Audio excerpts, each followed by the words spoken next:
সবারই এখন এই সমস্যা, পাকা চুলের সমস্যা, টাক হয়ে যায়। ব্যক্তিকে ফিরিয়ে আনার কোনো কিছু বশীকরণের এখানে কাজ, ইটে মাটি আনতে হবে আর নাম গোত্র ধরে কাজ করে দেবে।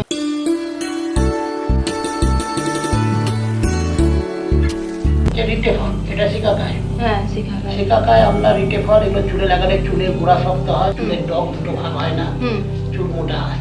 আর ক্যাংরার গর্ত মাটি দিয়ে মাথা ঘষলে সালফার থাকে, ক্যাংরা যে লালা দিয়ে মাটিতে বার করে সালফার পুকুরে মাটি তুলে মারতে আদি ট্রিটমেন্ট এগুলো। এখন তো বিজ্ঞান নোংরা করে, এখন তো বেশিরভাগই এই চুল ঝরা, চুল পাকার সমস্যাটা খুব হচ্ছে বাবা। না, ওই জন্য আপনাকে ওই শিকাকায় রিটে ফল ব্যবহার করতে ডিম বা ডিম মাখবেন না, চুলের জন্য ডিম মাখতে পারবেন। হ্যাঁ, ডিম, কলা, মধু অনেকে ইউজ করে চুল সফট হওয়ার জন্য। এখন মানে যে এই যে চুল পাতলা হয়ে যাওয়া, এটা তো অল্প বয়সের ছেলে মেয়ে থেকে বয়স্ক মানুষের তো হচ্ছেই, সবারই এখন এই সমস্যা, পাকা চুলের সমস্যা, টাক হয়ে যাচ্ছে। অ্যালোপেশিয়া একটা ব্যাপার হয়, গোল গোল গোল গোল করে টাক টাক হয়ে যায়, পোকা খায় বলে, যেটাকে টাক পোকা বলে। ভিটামিনের অভাবে হয়, ভিটামিনের অভাবে হয়। আপনার শরীরে ভিটামিন অভাব থাকলে তার জন্য মাঝে মধ্যে পদ্ম পাতায় খেতে হয়। পদ্ম পাতা জলে হয়, প্রচুর পরিমাণে আয়রন আছে। কলা পাতায় খেলে ক্যালসিয়াম, এদিকে হাতে যন্ত্রণা হয়, তারা কলা পাতায় খেলে খুব ভালো কাজ হয়। কাঁসার থালা, কাঁসার বাটি, কাঁসার ব্যবহার করলে চুল পাকে না, চুল ওঠে না, চুলের কোনো রোগ থাকে না, দাঁতের কোনো রোগ থাকে না। কাঁসা জিনিস ব্যবহার করা খুব ভালো। হ্যাঁ হ্যাঁ হ্যাঁ, আগেকার মানুষরা তো কাঁসার জিনিসই খেত। পাথরের জিনিস ব্যবহার করলে বার্ধক্য হয় না, কত বয়স আপনি বুঝতে পারবেন না। পাথরের জিনিস আগেকার দিনে মুড়ি হিসেবে ব্যবহার করতো। পাথরের থালা, খেতে দিত। কসমেটিক ব্যবহার কম করবেন।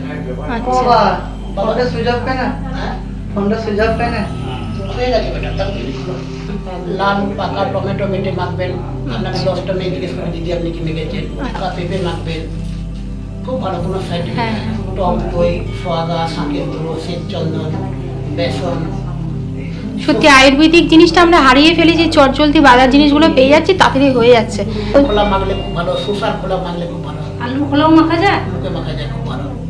বা চোখে যদি কালো স্পট পড়ে, আলু কেটে যদি। আচ্ছা, স্বামী স্ত্রীর মধ্যে কোনো অশান্তি ঝামেলা ধরুন, বা উঠতি বয়সের ছেলে মেয়েদের সঙ্গে বাবা মার বলছে না, এর জন্য অনেক ছেলে মেয়েরা বাড়ি ছেড়ে চলেও যাচ্ছে, সেই ক্ষেত্রে কি কোনো নিখোঁজ ব্যক্তিকে ফিরিয়ে আনার কোনো কিছু বশীকরণের এখানে কাজ? আমি ওটাই জানতে চাইছিলাম, যে স্বামী স্ত্রীর মধ্যে বিচ্ছেদ তৈরি হচ্ছে, বা প্রেমিক প্রেমিকার মধ্যেও যেটা একটা বিচ্ছেদ, তাদের বশীকরণ বা মিলন করা হয় মনে, সিঁদুর নিয়ে আসতে হবে। যারা বিবাহিত স্ত্রীরা সিঁদুর দিয়ে স্বামীকে বশীকরণ।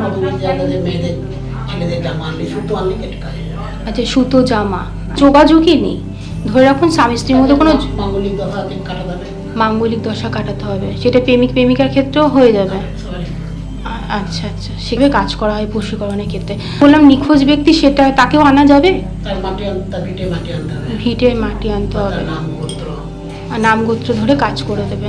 স্কিনের সমস্যা যেটা, সমস্ত রকম কাজ হয়। হাড় পিস বলে না, সে রস গড়ায়, এরকম খেয়ে খেয়ে খেয়ে খেয়ে পুরো মাথা শরীর একদম। আচ্ছা, এই ওষুধটা, আচ্ছা হাড় পিস হলে।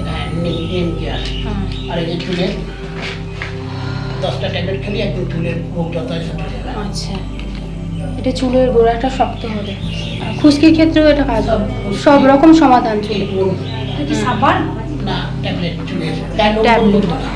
আচ্ছা, মেয়েদের যেটা সমস্যা, যে অনেক সন্তান হতে পারে না, বাধকের সমস্যা, এখানে 1010 বাচ্চা হয়েছে, যেটা বাধকের ব্যথা, যেটা সেটা কাটানো যায় এখানে। হ্যাঁ হ্যাঁ হ্যাঁ, পিসিওডি, সিস্ট, সাদা স্রাব, এইসব সব সমস্যার ক্ষেত্রে আপনি ওই ফুল আর ওই চাঞ্জল আর এই ওষুধ দেন, তাই তো? আচ্ছা, সব রকম ওষুধ এখানে দেওয়া হয়। খাওয়ার নিয়মটাও আপনি বলে দেবেন তো? স্বামী স্ত্রী কি আসতে হবে, যে এই ক্ষেত্রে কোনো, যাদের স্ত্রী একজন আসলেই হবে? বাচ্চাদের যে পড়াশোনা, বা বড় যারা কলেজে পড়ছে, বা তাদের ক্ষেত্রেও কি আপনি? হ্যাঁ, পরীক্ষার ক্ষেত্রে রেজাল্ট দিতে আমি রেজিস্ট্রেশন নাম্বার পাই, কোন কোন দেশে কত পাবে সেটা বলে দেবো। কুষ্টি ঠিকুজি করা হয়। আচ্ছা, আপনি অ্যাস্ট্রোলজারেরও কাজ করেন? কুষ্টি ঠিকুজি সব করেন? আর অ্যাস্ট্রোলজারে মানে হাত দেখেন আপনি?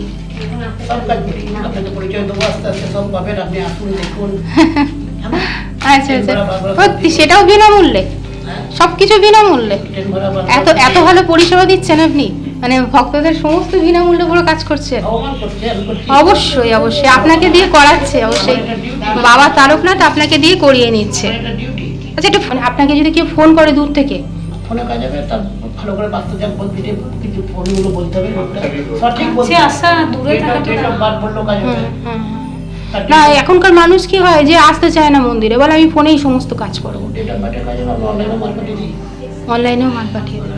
আচ্ছা তার সেক্ষেত্রেও কোনো চার্জ কিছু, অনলাইনে টাকাটা তো দিতেই হবে, না আমরা পোস্ট অফিস মাধ্যমে পাঠাই, পোস্ট অফিস চার্জ দিতে হবে। কুরিয়ার করে উনি পাঠায়। ছাড়িয়ে নেবে। আচ্ছা আচ্ছা আচ্ছা। আর ফোন করবে আপনাকে কখন? 5টা থেকে রাত্রে 9টা। 5টা থেকে রাত্রি 11টা। খুব ভালো লাগলো, ভালো থাকবেন আর এইভাবে পরিষেবা সবাইকে দিয়ে যাবেন। হর হর মহাদেব। নেক্সট ভিডিওতে থাকবে এই মন্দিরে আসার সম্পূর্ণ ঠিকানা এবং এই মন্দিরে এসে যেসব ভক্তরা উপকার পেয়েছে সেই সব ভক্তদের কিছু কথা আমি তুলে ধরবো ওই ভিডিওতে। আর এই রকম ভিডিও দেখতে হলে আমার চ্যানেলটিকে সাবস্ক্রাইব করে পাশে থাকা বেল আইকনটিকে প্রেস করে রাখবেন, যাতে আমার চ্যানেলে ভিডিও আসলে আপনারা সম্পূর্ণ ভিডিওটা দেখতে পান এবং পরপর ভিডিওগুলো দেখতে পাবেন। প্রথম ভিডিওতে আমার থাকবে মন্দিরে কি কি কাজ হয় এবং কি বার ভক্ত দেখেন সম্পূর্ণ তথ্য তুলে ধরি। দ্বিতীয় ভিডিওতেও কোনো ক্ষেত্রে তথ্য থাকে, আর না হলে দ্বিতীয় ভিডিওতে আমি মন্দিরের ঠিকানা ফোন নাম্বার জানিয়ে দিই। তাই বলবো আপনারা অনেকেই আমাকে কমেন্ট করেন যে মন্দিরের ঠিকানা কি বা ফোন নাম্বার কি, তার জন্য বলছি চ্যানেলটিকে সাবস্ক্রাইব করে পাশে থাকা বেল আইকনটিকে প্রেস করে রাখুন, যাতে পরপর ভিডিওগুলো আপনারা আমার চ্যানেলে আসলে দেখতে পাবেন।